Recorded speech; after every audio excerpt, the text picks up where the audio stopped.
Hi, I'm Chief Warrant Officer 4, retired, Mike Durant. I spent 22 years in the military, the majority of that flying helicopters, and probably the most notable phase of that, although it was really a career that encompassed much more than my time in the special operations community, but certainly most well-known part of my career was my time with the Night Stalkers, the 160th Special Operations Aviation Regiment. The unit stays pretty busy, whether it's peacetime or wartime, and that was certainly true for me. I was involved in 4 different conflicts over a 5-year period, culminating ultimately with the experience where I was shot down and captured in Somalia. It's best known by the general public as the Black Hawk Down incident.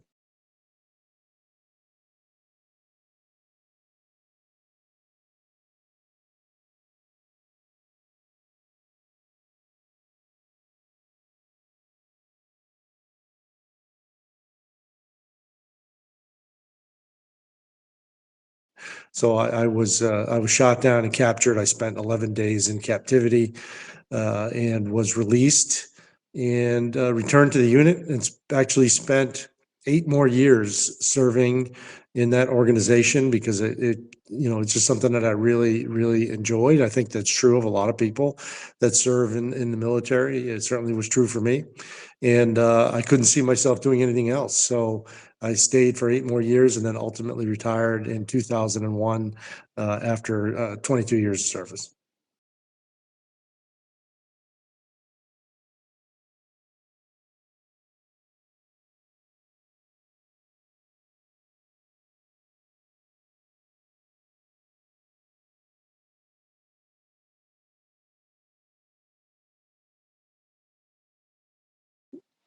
So our special operations forces are, oftentimes considered the first in, last out, quite frankly. And since inception, the organizations that are involved supporting these missions have stayed quite busy. There's very few high-profile operations that you might read about in the news or hear about that do not involve some sort of a special operations asset.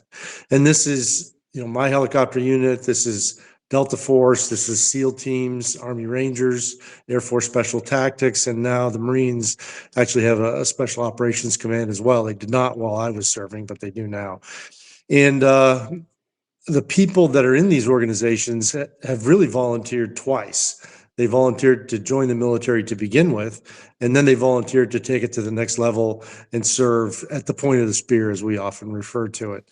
And I've never been around a group of professionals quite like this. I mean, I've served in a lot of great capacities, both in and out of the military, but that community is special, and it's called special for a reason. These are really, really special people, and they're called upon to make tremendous sacrifices. And it's not just them that make that sacrifice, it's their families, because it's oftentimes a no-notice deployment where you can't tell anyone where you're going. The mission's unknown to anyone but you, and you may be gone for days, you could be gone for months, and very little information makes its way back to the family. And when those deployments stack up, you can imagine the stress that puts on a relationship. So it is really a team that is required to be successful in these organizations. And our nation owes a debt of gratitude to everyone who's served in the military, but particularly the people who serve in these units.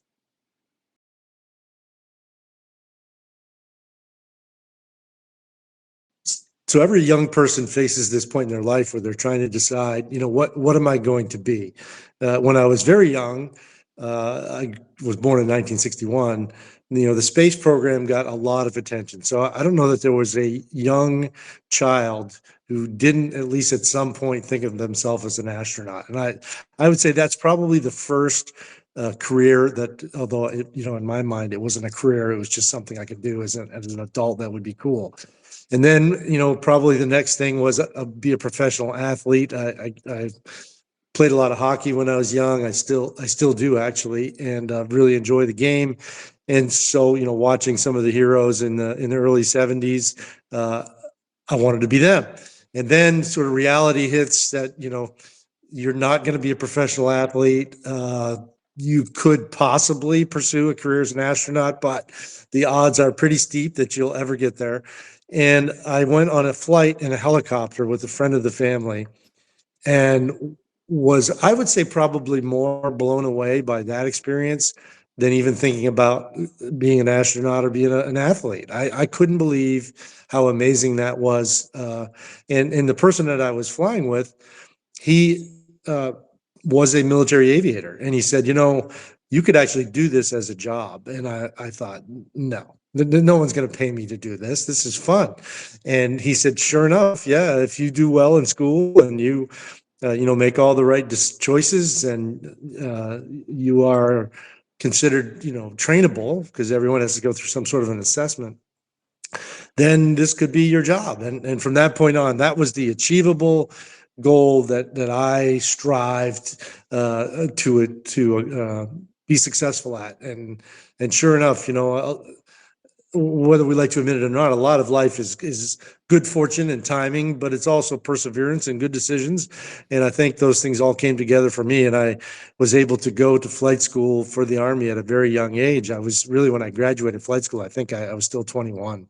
And I was sent to Korea, flying my dream aircraft, which was the Black Hawk. It was brand new at the time, and to me, it looked like a spaceship. I mean, it's just amazing, because it's just some components within the cockpit were more what we accustomed to now with current generation technology. But what I had seen prior to that was all really old technology. So for me, this was just a dream come true. And really enjoyed my initial assignments flying the Black Hawk. Got a lot of great flight time, a lot of good training, and that got me the experience I needed to ultimately join the Special Operations community in 1988.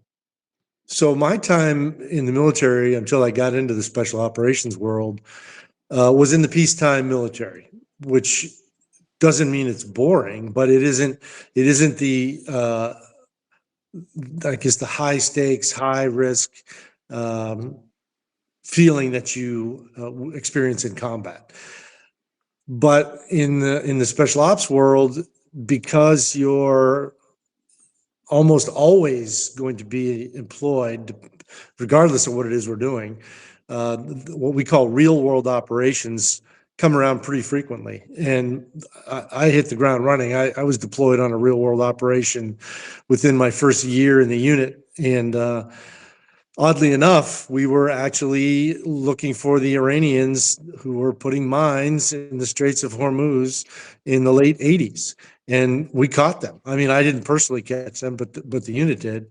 And we're actually disabled an Iranian small boat that was putting mines into the sea, and got permission to engage it. And it was engaged, and the personnel on board were captured. And we had, stone cold positive evidence that the Iranians were up to no good, as they have been for 4 decades now. And the other thing about that particular deployment, because it is flying out over the Persian Gulf, which is vast, and you have a combination of overwater flying, which is difficult at low level. I mean, when I say low level, we're flying at 30 feet above the water. So, I mean, that's as low as it gets, right? And there's not a lot of room for error. And the weather phenomena that exist in that particular part of the world can develop rather quickly if the wind starts to blow at any speed whatsoever. And I would say, to this day, I would say probably some of the hardest flying I ever did was flying in a sandstorm over the Persian Gulf at low altitude, because you can't see anything. I mean, we called it flying inside a ping pong ball. And when you fly in a commercial plane and you're up in the clouds, well, that's one thing, because you're whatever 30,000 feet in the air. But when you're 30 feet in the air over the water and you can't see out the aircraft, that's pretty intimidating. And fortunately, that entire operation was executed by a number of different platforms from our unit, and we had zero incidents and mission success across the board. And as I said, achieved the objective by actually catching the Iranians putting mines into the sea. So, that begins this cycle of almost every year getting involved in some sort of a real world operation, with very little notice. Pagers would go off. This is the era before cell phones. We didn't have cell phones. We had pagers, these little things that vibrated and had a little code on them that meant go to work. And again, you'd leave home and you'd say, I don't know when I'm coming back. I don't know where I'm going, but I'm prepared. I'm with a bunch of great people, and we got an important job to do, and we're going to go do it.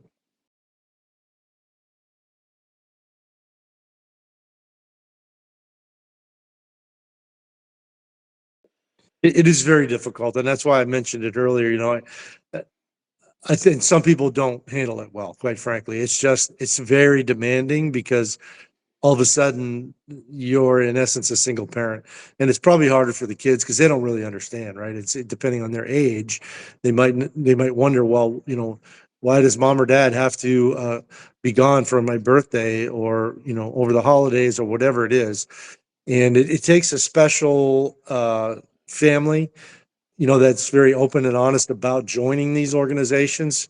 You have to be very upfront about it and make sure that everybody's on board, because if you get into it and then all of a sudden realize that you're in over your head, then unfortunately, it's probably not the right place for you. And uh, we spent a lot of time getting people prepared to go do these missions, and they may back out because of the demands that it puts on the family. Yeah, so you really never stop planning for these. As soon as something comes on the radar, planning will begin. And oftentimes that's in advance of any mission tasking. We are always looking globally at things as they develop. And if something happens that we think in the future may require the kind of capabilities that these units possess, then we'll begin that process. We'll start to put together just big picture, right? What if? How do we get there? What sort of logistics are required? How large of a force? What's the right tactics? How do we get the equipment there? What impact does that have on the rest of the organization? So it starts at that 50,000-foot level, and then as things start to mature, the detail plan starts to come to life. And I think the best example for me personally, and there have been many since, but the best example for me personally would be Operation Just Cause in Panama. Manuel Noriega was a problem for years, and we knew it, and we actually had large exercises planned around an operation where we went into Panama and did what we would ultimately end up doing in Just Cause. I mean, that one I would say, was in the works for 2 years at least. And it's being proactive versus reactive, and I think these units there's no thinking that they are the best I've ever seen at that, being prepared and anticipating something happening and being ready for it versus reacting and taking longer to prepare.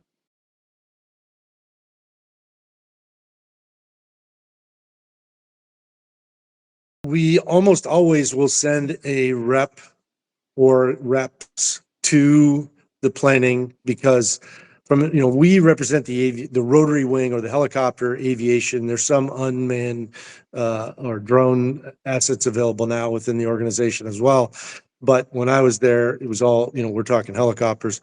So we need the experts involved in the planning. The experts can explain uh, how many personnel you could put on your aircraft, what the trade-offs are if you have to go greater distances, all of those things that really require a detailed understanding of the capabilities of the unit and the platforms that we're talking about.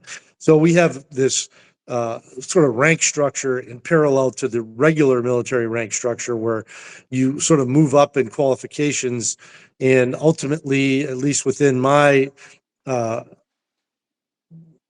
my capacity or my role within the unit, the ultimate position would be a flight lead, meaning you're going to lead the mission, you're going to plan the mission, you're going to brief the mission, and you are responsible for executing the mission overall. And it takes a while to become a flight lead, and it's a very, very in-depth assessment. I was fortunate to be a flight lead, and that is the person that will go on these trips to conduct planning with whoever the supported units are.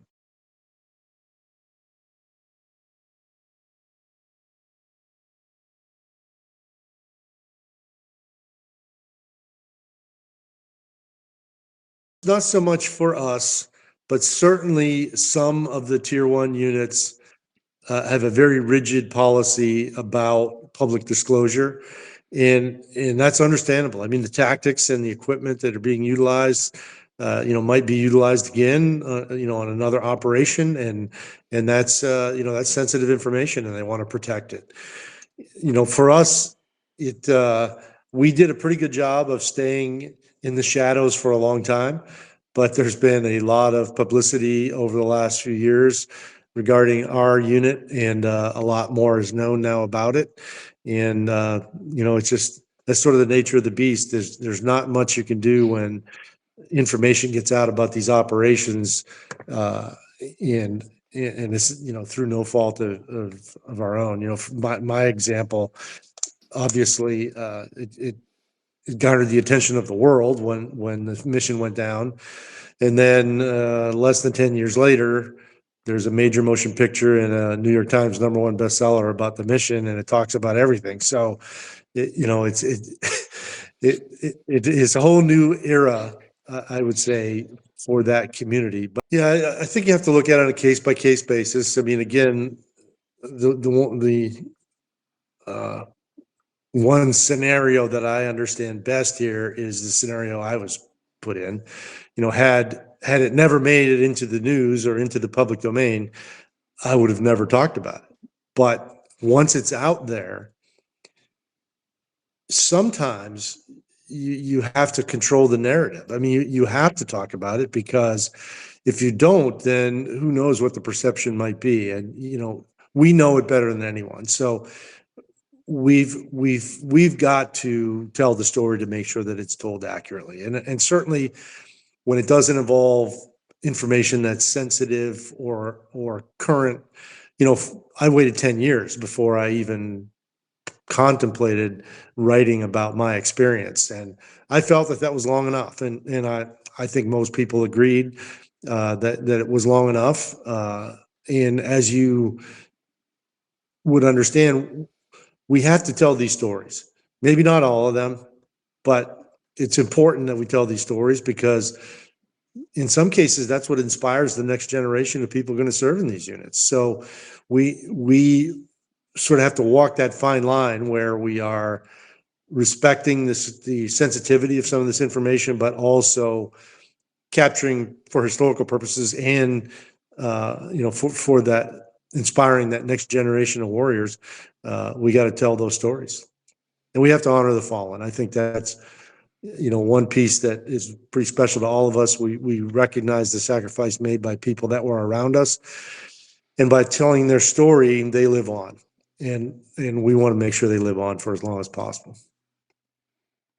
Yeah, well, I would say, other than Just Cause, which, although for us it was memorable and something none of us will ever forget, I think the average person might not quite remember, and that's good, because the reason they don't remember is it went very well. I mean, we took losses, but it's the unfortunate impact of getting engaged in these types of conflicts is more often than not there will be losses. The one that very few people would forget if they were alive would be Desert Storm. And, this is the first time that we went into Iraq. And our mission initially was to rescue the hostages. Saddam Hussein had taken, I don't remember how many, but it's probably on the order of 30 or 40 hostages, and they were being held in Kuwait City. And we were going to liberate them when the overall Desert Storm attack began. And we spent weeks preparing for that, detailed planning, detailed rehearsals. We were launching off of Navy ships for that operation, and we did that in the rehearsals. We hit mock-up targets. We had VIPs come down from the command, and I'm sure from Washington, to watch these rehearsals and get a level of confidence that, we could do this successfully.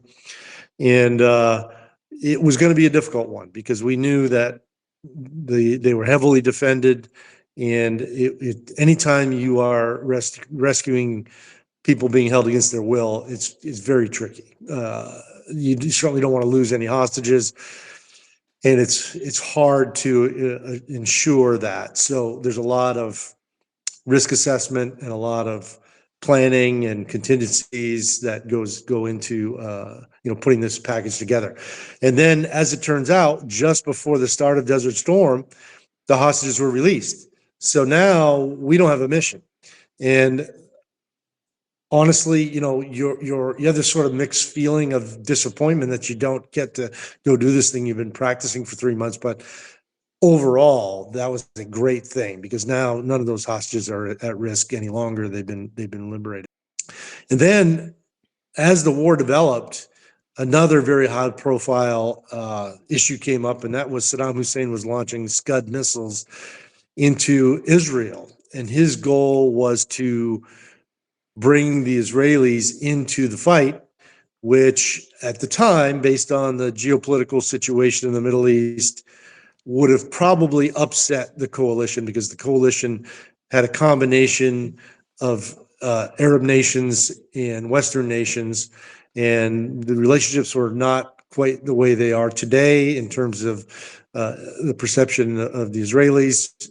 And if the coalition had fallen apart, then Desert Storm would have been a disaster. I mean, we were based in Saudi Arabia, so if the Saudis are not going to support the effort, which they probably would have, but it's just an example that coalition was fragile and critical to the success of the operation. And so our mission was to go into Western Iraq and find these Scud missiles and destroy them. And we were putting Delta Force on the ground, and as it turned out, we had an opportunity to actually go hunt these Scuds with our helicopters. And again, luck and timing, I happened to be on the mission where the first tasking came to go shoot at one of these launchers, and I got to put the first rounds on one in the war. And actually, that's the first time we ever used the Armed Black Hawk in a conflict. So pretty exciting. It was just incredible. It's like seeing the most valuable target you've ever seen in your life all of a sudden right in front of you in the middle of the desert. And the blood pressure goes up, that's all I can tell you. I mean, you definitely feel the adrenaline. I always compare it to if you are an athlete, this is the biggest game you've ever played in when you're doing these kind of things. And it we take it that seriously, we work that hard. And our standard is nothing other than excellence, and we are totally committed to the mission and our supported units, and that's the legacy that the Night Stalkers have proven over and over and over again, and I'm really proud to have been a part of it.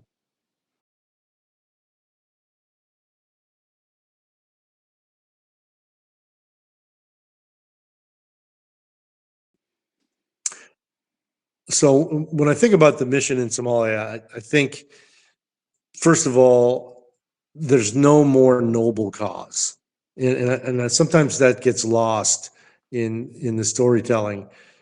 There's no real strategic value in the Horn of Africa for us as a nation. We were there, and when I say we, I mean the big we. I mean the relief organizations, the military, conventional force, and then when we finally get involved, to end starvation. I mean, how much more noble could it be?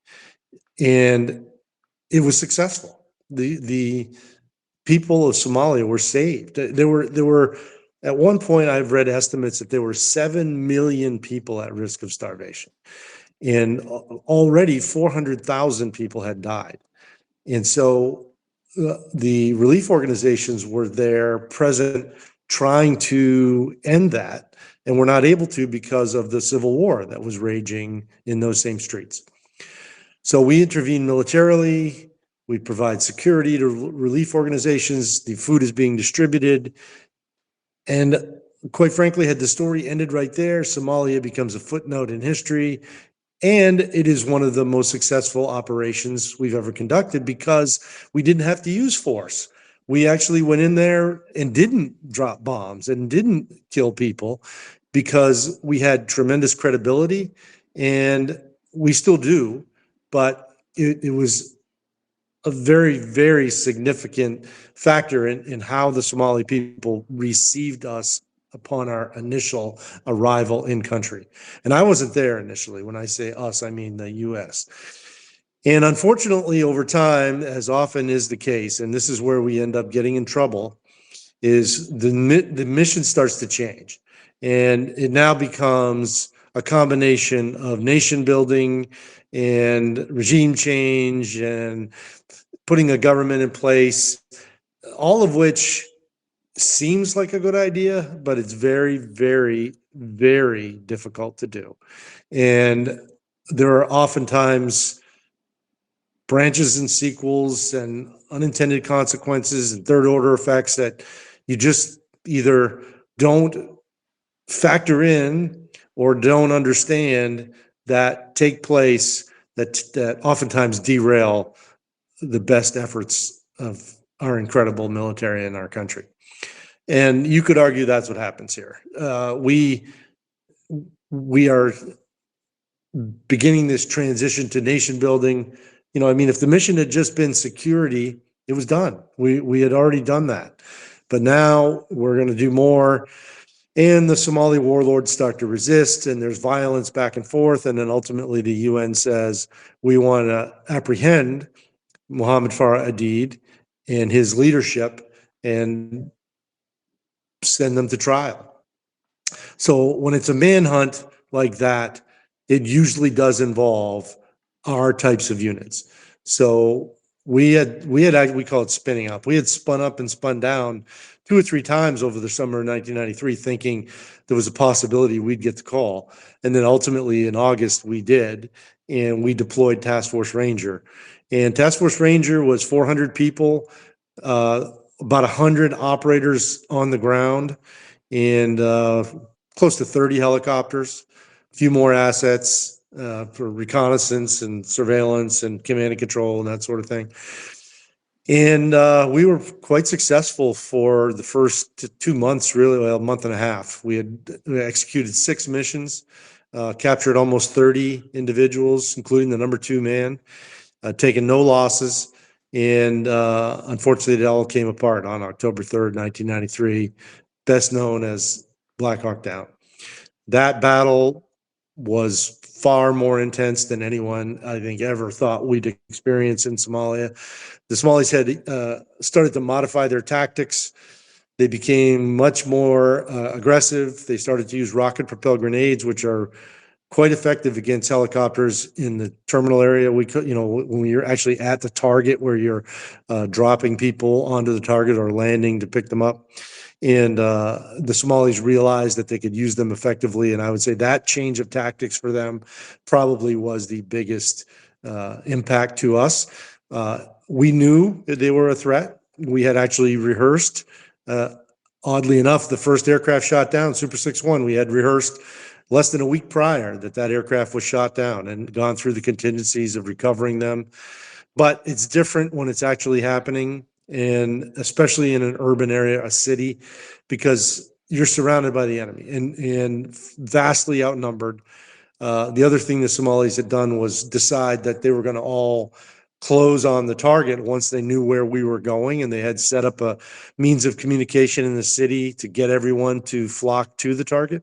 So now instead of a handful of Harbergetter clansmen, you've got the whole city that's come out en masse to block roads, shoot at us, put up barricades. I mean, it was quite a battle. It lasted 18 hours. We had 5 aircraft shot down. Mine was actually the third. Only 2 of us are really well known because 2 went down behind enemy lines in the city, one of which was mine. And then my crash site was overrun. The first crash site was not overrun.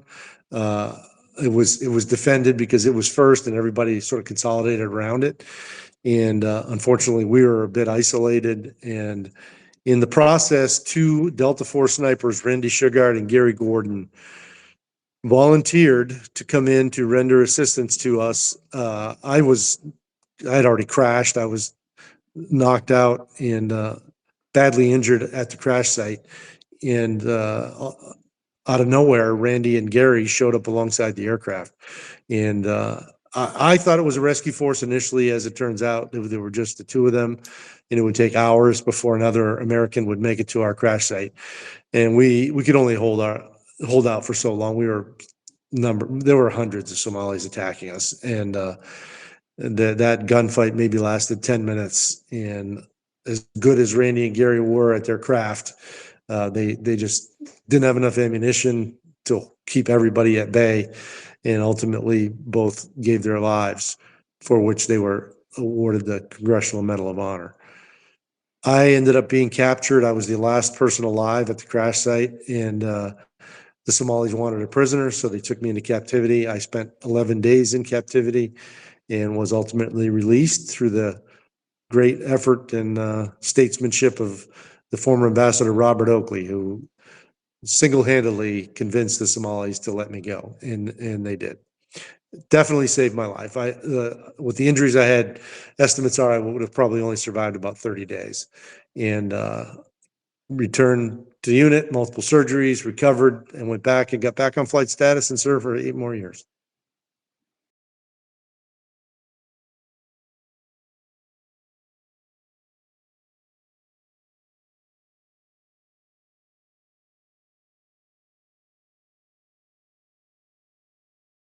Black Hawk Down ends at the end of the battle. The battle lasts 18 hours and the book's over.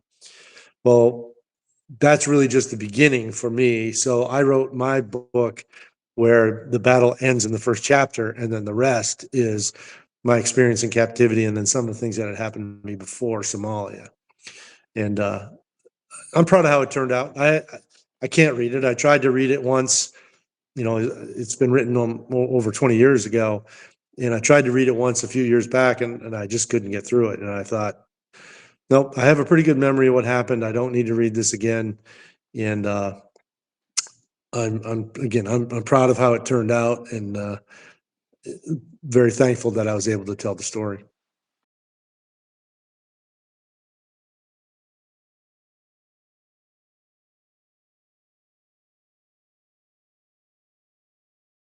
Well, I think for someone that's spent a good part of their professional lives in the military, the transition is difficult. And there's a lot of reasons for that. I think first and foremost, there's a very strong bond that is developed in military units, whether they go to combat or not. But certainly people who've experienced combat together have this trust and this bond that's been built that it just doesn't exist anywhere else that I've seen, anyhow. And when you decide you're going to leave that behind, it's often referred to as leaving your tribe, right? Your tribe is there, and you are now choosing to leave. And I think that's very difficult for some people, and there's a lot of reasons for it. Why people leave. For me, I wanted a full second career. I didn't want to be in so long that I wasn't marketable when I got out. And I think the timing was right for me, but it's different for everyone. But I still had a really hard time signing that paperwork and saying, I'm going to leave this phase of my life behind. And, culturally, that feeling might exist within some very special organizations, but I think generally speaking, it's just not found in all that many places, outside in the commercial or civilian world. And people miss that. And they are oftentimes, longing for it and trying to find a new tribe, a way to go back and feel the way they felt when they were part of that very close-knit community. And, one of the things I did that turned out to be successful from a business perspective was I started my own company and had it for 15 years. And one of the things we were trying to do is reestablish that culture. I've always said I'd give us a B, because I do think we were slightly different than a lot of other organizations that we were compared to, but I never quite got to the commitment and the mission focus and the feeling that I had when I was back in that special mission unit. And we were about 3/4 veterans. Now, that's to be expected when you're an aviation company, because just it's just a reality. A lot of the expertise that we have within the commercial aviation world comes from the military. I mean, it's not all, but certainly a good percentage. So, it's a great way for people to, with very special, important skill set, to apply that in their post-military lives. And then once I decided that I had been doing that for long enough, because it is stressful. Government contracting is not easy. It's very competitive, and it's very challenging. And experiencing things like COVID didn't help. I can tell you that. The impact that had on us as a business was probably unparalleled in the 15 years that I had the company. But we got through it, and kept pressing on, and by all accounts, we're very successful. But again, sort of that point where I thought it was time to retire from the military, I felt like it was the right time to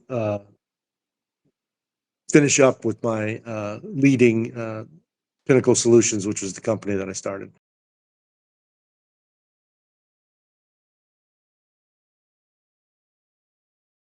And then it's so what do you do now?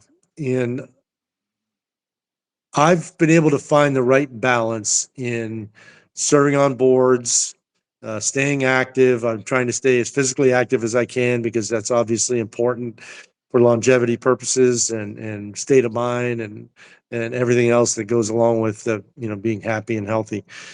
And there's a few nonprofits that I have that have a special place in my heart. I've recently joined the board on Tours of Duty, and the thing that really surprised even me was to read that there are over 81,000 service members still listed as missing in action today. I doubt that most people think it's even close to that. And the mission is multifaceted. It's about remembering the sacrifice. It's about honoring the sacrifice, and in some cases, it's recovering remains. To recover the remains of 81,000 people is probably not realistic, but for every single family that has had positive identification on a lost loved one, that is a very, very meaningful closure to a very painful part of their lives. And it's a great organization, and I look forward to participating more and more as I get spun up. The other two are Still Serving Veterans, which is somewhat of a regional organization here where I've lived for over 20 years now in northern Alabama. This is a very large retirement community, and as we discussed, transition can be difficult for some, and Still Serving Veterans' primary mission is to assist with that. And to put in perspective, the organization has existed for about 20 years. In 2025, supported almost 2,500 veterans with employment, either getting a promotion or getting a new job based on their skill set. It's not everyone finds it intuitive to translate the skill set that you obtain in the military to a civilian position, and organizations like Still Serving Veterans help really highlight what the strengths of these veterans are, because they're a great workforce. I mean, it's very seldom will you find someone who's come out of the military, had a successful military career, that isn't a great employee. And if you look at, I guess Southwest is not a great example anymore, but there was a time when they would say, we hire for culture and train for skill. That's really what I think you can certainly do with veterans is hire for culture and train for skill if you need to. And the organization is just tremendous. It runs on a pretty lean budget. It also provides financial aid to veterans who are in desperate need locally, and the services are available to anyone who has served, regardless of where they live or where they want to find employment. The other one that is probably even closer to my heart because we have a personal family connection is Special Operations Warrior Foundation. So this organization was formed with the failed attempt to rescue the hostages in Iran at Desert One, Operation Eagle Claw. There were a number of children left without a parent or with a single parent. And the surviving members on that mission, I think it's figuratively, but it could be literally, passed a hat and said, we want to support the education for these fallen heroes' children. And now here we are 4 decades later, and we've sent almost 2,000 students through college, and it's really cradle to career. It starts at preschool if necessary, private school, college, all at no cost to the individual for members of the special operations community and Medal of Honor recipients. In 2025, we sent 283 students just in 2025, and it takes about $23,000 per student per year, which is triple what it cost 10 years ago. I mean, the cost of education has gone through the roof. So, if we stay on that curve, who knows what it'll be in 10 more years, but currently it's about 23,000 per year per student. And when you think about it, if you start at preschool, now obviously preschool is not going to be 23,000, but that's a long-term commitment that we have made to these families. And unless there's something about the circumstances surrounding their parents' death, they're automatically in the program. All they have to do is reach out to a counselor, and they will, start to get support. And the support goes beyond financial. It's, getting them ready for entry into college and helping them select college, and then career location and everything else that would, trying to fill that gap, which can never be filled for that lost parent, but doing the best we can to help those young people succeed. My wife, Lisa, is a Gold Star wife. Her husband was in the unit. He died in a training incident and left behind 3 children and one on the way. And, those children, their education was provided by Special Ops Warrior Foundation. And, she'll tell you, when that type of an event happens in your life, just knowing that there's someone there that you can rely on that is going to help. And again, it goes far beyond just cover the cost of education. It's just becoming a part of the team to help your children move forward despite the horrible loss. It's invaluable. And in fact, we're going to do an annual event this year for Special Ops Warrior Foundation, where one of Lisa's husband's children from a prior marriage, her and me, will all be on the stage together talking about, this is all 3 angles that you could come from here. This is one of the children, this is the spouse, and then this is the person who served with these people, who now serves on the board, all talking about, the impact of this organization. And, and there are many organizations. This just happens to be the one that I'm most closely aligned with.